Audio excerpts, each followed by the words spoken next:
In this video, I want to talk about some of the struggles that Black Disney girls have faced. Yeah, she has nothing to worry about. And she's really dominating the market in every single way that you can imagine, in beauty, fashion, acting, you know. This girl's gonna be around. She's gonna have a lot of range. We haven't even scratched the surface of what we've got. She's pretty much taking over Hollywood, and it's pretty cool that we've been with her from the beginning. Zendaya is gonna be one of those people that like we're gonna know for a very long time. We're gonna almost watch grow up. Okay, so let's talk about what makes Zendaya appealing. There are a few things I found interesting about Z's career, one of which is how she navigates her multi-hyphenate identity. Unlike other multi-hyphenates, she's close to mastering all her trades. She has a hit song under her belt, won Emmys, won a CFDA award, and the girl knows how to turn looks, like she knows how to use her body type to her advantage. She can wear anything from campy, elegant femme, my fave, the suits. No doubt part of the reason why she kills it with these looks is because of her confidence. You can see when walking the red carpet that leg stays stunting. So what does the Gen Pop find appealing about the starlet? From what I gather, most people are fascinated by her come up. There's no ex-Disney kid in her generation who has made it quite as far as she has. I mean, I think last year Miley just got her first Grammy nomination along with Selena Gomez, and Gomez recently got a Golden Globe nomination, but these milestones were starting to happen like 10 plus years post-Disney. Not since Y2K have we seen Disney stars reach the upper top tiers of their industry, and Coleman's at the cusp. Other attributes the Gen Pop finds appealing are her romantic links, her beauty, and her fashion. In her Disney days, I think people were attracted to how grounded she was. You never caught her in a compromising position. It was refreshing to see in the 2010s when Miley was trying to not be tamed, and Demi was struggling with substances, unfortunately. And there weren't many young stars wanting to take on the responsibility of being a role model. So here's a young person who's marketing herself as a real model, who isn't, for the most part, corny. Well, there's a little corniness in there, but it's offset by her sassiness and her confidence, so not too bad. Then we get into the current era where she is this it girl gracing these elite magazines, going to high-class fashion shows and prestigious events. I think people now are liking the image she represents. She might not be accessible as she was in the past, where she had this no-effort air to her, even occasionally wearing casual off the rack on the red carpet. Now she represents a respectable, Black-adjacent young woman who's entering the elite spaces in Hollywood. She's this it girl who has been verified in an old-school way by co-signs from the gatekeepers, and she has the talent to prove why she's there. But not everything is all rainbows. There's still obstacles in her image that I think she's trying to remedy. I still don't think people take her as seriously as she wants to be taken. She's an ex-Disney star who's been typecasted as a teen for around a decade and who hasn't fully shed her teen demo. This is why I think now Zendaya is cultivating this image of a serious, smart thespian. She needs to remind people, baby, I might play a teen, but I'm a grown woman. We're going to take a look at Zendaya's public image into two eras, the Casey Undercover Era, while we look at the fashion, the events she went to, and her publicity, and then we'll look at the same factors in her current Euphoria Era. We'll start off with the Casey Undercover Era. I'm going to give some context here. When Coleman entered 2015, she has spent most of the last year building up her fashion industry profile. She had started in one DCOM, Zapped, and she had been touring a good bit of 2014, performing her hit song Replay in the Swag It Out tour.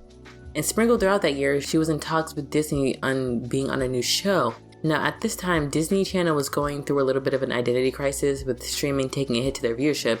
The channel started making a slew of programs, putting out whatever they thought would stick. Some of their more popular shows starred in visuals from previous Disney projects or reboots. So I guess they figured an ex-Disney star from one of their older popular shows would already have a built-in audience. Thus in January 2015, the Coleman produced and led show, Casey Undercover, premiered. Whilst on the show, Zendaya was in the middle of striving to gain a better foothold in adult Hollywood, picking up where her fashion activities left off. Coleman started showing up to many high-profile events, which in her words, she had no business being there. But with her show going on, this endeavor required balancing having a mature look while also being family-friendly. So Zendaya basically wears everything, but she often wore midriffs that were very popular in the mid-2010s. She often wore muted colors, but dabbled in vibrant palettes every once in a while, usually in the kiddie events. Then there were her music events where she took on a more edgy alternative persona. She wore darker makeup, shorter hair. Sometimes she would lean towards a more hip-hop aesthetic. Otherwise, most of the time her go-to would be top bun, natural makeup, sometimes hoops. During this era, Coleman was in her activism phase. She would often advocate for education, particularly for kids in underdeveloped areas. This made sense since she's from Oakland and both of her parents were teachers. She would visit schools and try to encourage kids to be good people and continue their education or perform Replay. She would also do philanthropic works. She would do charity fundraising on her birthdays. I think at one point she even went to Africa. So Zendaya was really projecting this benevolent role model image to the public, or in her words, a real model. I feel like she really leaned into this image because of the Miley Cyrus craziness that was going on. Miley Cyrus caused quite an uproar during her Bangers era that started in 2013 and spilled into 2014. The whole twerking thing, the naked wrecking ball video, and other antics caused her to be the Britney Spears question to ex-child stars. You know, when people warn child stars not to be the next Britney or Lindsay by asking if they're gonna end up like Britney or Lindsay. And not to mention her co-star, Bella Thorne, was in line with the party girl explicit aesthetics at the time, and she was constantly being compared to her. Being that all these girls were Disney stars and one was Coleman's co-star, or ex-co-star, in my opinion, Daya was trying to distance herself from all that. And you know, she's biracial and didn't have the leeway that her white counterparts had, thus couldn't afford to have that kind of aesthetic associated with her brand. I also think another advantage to her being philanthropic was it's a great social class elevator, something that she could use to benefit her career. From all these activities, I can tell how much Oprah was an inspiration to her.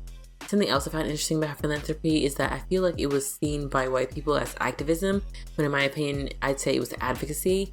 After the Oscars fashion police incident, with Coleman calling out Julian Huff in a respectful way, the whole world saw her as this anti-racist social justice warrior. A sentiment I feel like was forced on her. Like, they made her hardcore. Publications had her either talk about some diversity issue, race, especially in 2015, that's all she was basically talking about, or whatever current project she had going on. If she wasn't talking about social issues or her career, she'd talk about being a role model or the voice of her generation. And I had to place some blame on Coleman on this because she played into it, but I don't know if she was doing that because she was trying to make the best out of the tight situation or what. But she was just an entertainer trying to do some good, and it did seem like the whole industry saw her as this SJW token black girl for a little bit. Now let's talk about Daya's roles at this time. She's primarily on Disney Channel, though she eventually got supporting roles in theatrical films.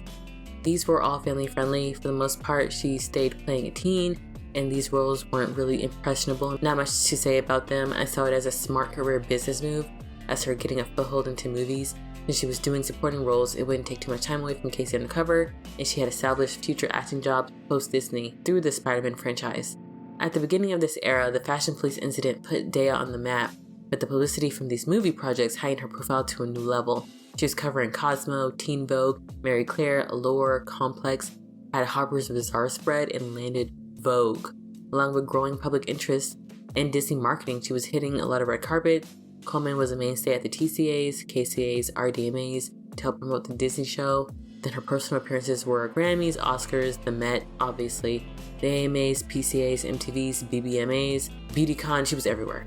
This era still had Zendaya being accessible. The events she went to, aside from her fashion events, your average reality social media star could show up at. Zendaya would sometimes wear affordable off-the-rack clothing on the red carpet. She even had a personal fashion line that was size inclusive and affordable. Her brand deals at the time, Chai Hair, CoverGirl, all very girl next door typical household items. She would have some exclusive endorsements here and there, but for the most part, her endorsements were attainable. Now onto the Euphoria era, or the current era. Daya is in her you can't stay with me phase in her career, in my opinion. Coleman has elevated into a whole new level since her previous era. In 2019, Disney and her music career was left behind, and she primarily focused on acting. She kicked off the year playing Rue on HBO's Euphoria and had her recurring role MJ in the Spider-Man franchise. Things were looking great until the Panorama hit in 2020, and all industry activities halted. Daya was virtually nowhere to be seen in 2020. In order to stay afloat and to stay sane, she did do some projects here and there. She released special episodes of Euphoria, and along with a little indie film called Malcolm Marie. Things really started picking up in 2021 with the industry opening back up. Spider-Man Homecoming came out this year, and she nabbed a role in the new Dune franchise. Daya was making waves again on the red carpet, showcasing a more mature look, often channeling whatever project she had going on at the time. During the Spider-Man promotion, she was wearing slinkier silhouettes. The same with her Dune looks. Coleman took on a futuristic look, experimenting with dark eye makeup, and y'all, when I tell you she was killing it with those looks, like, oh my gosh. When she was just promoting herself on the carpet, her personal looks was usually long natural hair, natural makeup, long dresses, and suits. She was wearing suits in the previous era, but I feel like there was more emphasis on suits this time around. Her fashion was the first time I saw her as a grown woman.